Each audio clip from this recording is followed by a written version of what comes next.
Assalamualaikum warahmatullahi wabarakatuh. Perkenalkan, nama saya Dara Septiani Putri, NIM 19231012, dari kelas pendidikan IPA B, jurusan pendidikan IPA, Fakultas Matematika dan Ilmu Pengetahuan Alam, Universitas Negeri Padang. Baiklah, pada video kali ini saya akan menjelaskan mengenai sayuran hidroponik. Untuk memenuhi tugas mata kuliah, Science Entrepreneurship, dengan dosen pengampu, Ibu Firda Azara, SPD MSI.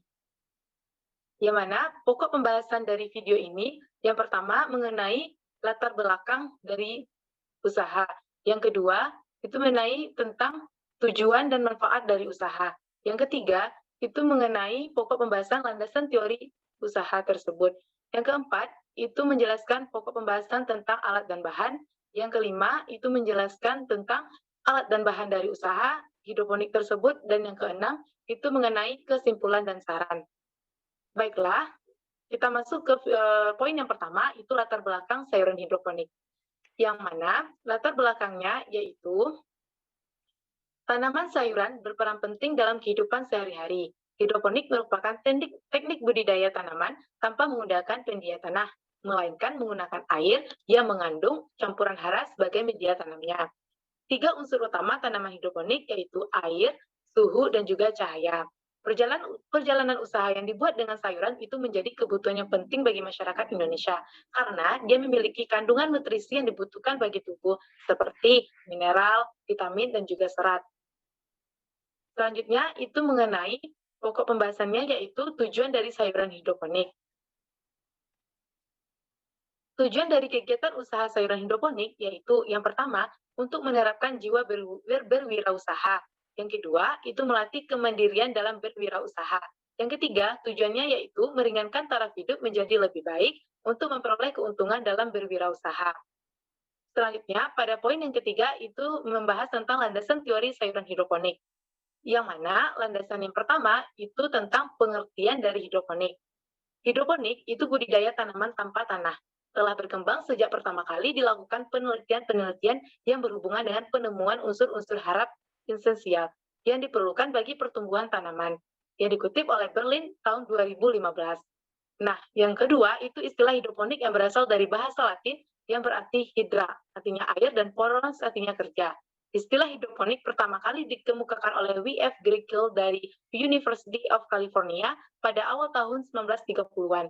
Ia melakukan percobaan tanaman dalam skala komersial yang selanjutnya disebut nutrikultur atau hidroponik, yang dikutip oleh Teguh 2015. Selanjutnya itu landasan teori tentang pengertian dari hidroponik yaitu poin yang ketiga itu pengenalan yang benar tentang kangkung dan pengemasan produk yang menarik membuat kangkung menjadi sayuran bernilai ekonomis tinggi. Ini kangkung tidak hanya dijual di pasar tradisional, tetapi juga menambah kesualayan yang dikutip oleh Ridwan dan kawan-kawan tahun 2014. Selanjutnya, pada poin yang kedua tentang landasan teori yaitu pengertian sayuran kangkung, yang mana ada penelitiannya. Yang pertama, kangkung atau Ipomia reptans, yang merupakan salah satu tanaman hortikultura yang sangat digemari oleh masyarakat Indonesia karena rasanya yang gurih. Itu dikutip oleh Adyan dan kawan-kawan tahun 2013. Selanjutnya, selain rasanya yang gurih, gizi yang terdapat pada sayuran kangkung cukup tinggi seperti vitamin A, B, dan juga C, serta berbagai mineral terutama zat besi yang berguna bagi pertumbuhan badan dan kesehatan, yang dikutip oleh Eneng tahun 2002. Selanjutnya, landasan teori tentang pengertian dari kangkung, yaitu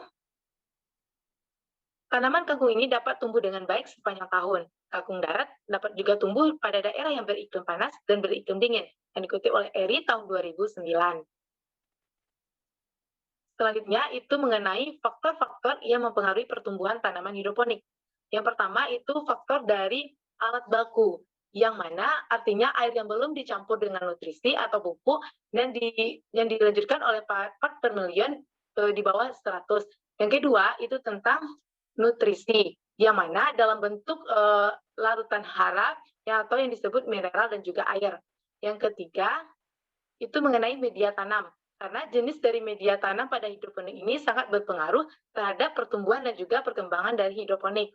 Yang keempat itu oksigen, yang mana diperlukan oleh tanaman hidroponik untuk pengambilan nutrisi oleh air.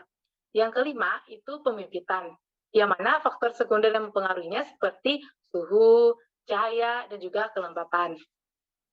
Selanjutnya, pada poin pokok pembahasan yang keempatnya, itu suhu pada sayuran hidroponik kangkung, yang mana setiap jenis tanaman itu mempunyai batas suhu minimum, optimum, dan juga maksimum yang berbeda-beda untuk setiap tingkat pertumbuhannya.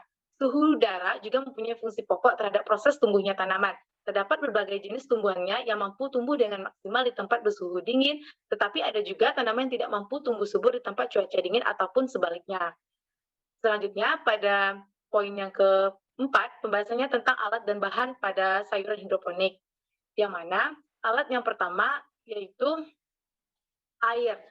Air, yang kedua itu alatnya seperti wadahnya, seperti saya menggunakan toples, yang ketiga itu saringan, dan yang keempat itu tisu, dan bahannya seperti bibit kangkung dan juga nutrisi pada hidroponik kangkung. Selanjutnya pada poin yang kelima yaitu cara kerja dari sayuran hidroponik, yang mana cara kerja yang pertama itu tentang proses pembuatan sayuran hidroponik, yaitu menyiapkan alat dan bahan yang digunakan dalam proses pembuatan hidroponik sayuran kangkung. Ini gambarnya. Yang kedua, itu tuangkan air secukupnya ke dalam wadah.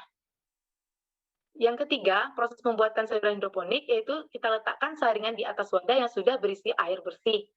Dan proses pembuatan yang keempat, itu kemudian kita masukkan tisu ke dalam saringan hingga tisu itu tersentuh dengan yang ada di dalam wadah. Pada proses yang kelima, itu tahap selanjutnya kita taburkan bibit sayuran kangkung dengan secukupnya di atas tisu yang sudah lembab. Langkah yang keenam, itu setelah kita taburkan, selanjutnya kita lihat bagaimana pertumbuhannya. Pada poin yang ketujuh, itu langkahnya yang kita lakukan, kemudian bibit kangkung ini kita letakkan di tempat yang lembab, yang tidak terkena sinar matahari. Yang kedelapan, langkah selanjutnya prosesnya yaitu pemberian nutrisi. Selanjutnya itu mengenai pokok pembahasan poin yang ke-6 atau poin yang terakhir itu mengenai kesimpulan dan saran dari sayuran hidroponik. Yang mana kesimpulannya yaitu hidroponik merupakan sistem bertanam tanpa menggunakan tanah dan lahan yang luas.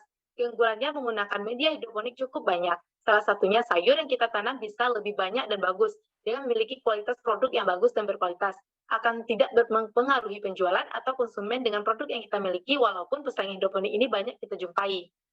Dan setelah memiliki kesimpulan juga memiliki saran dengan usaha sayuran hidroponik melakukan permanenan dengan lebih hati-hati supaya hasil produksi tidak terjadi kerusakan dan melakukan promosi produk lebih menarik baik secara online maupun offline sehingga menjadi daya pikat untuk konsumen karena hal itu akan mempengaruhi keloyalan produk yang kita buat.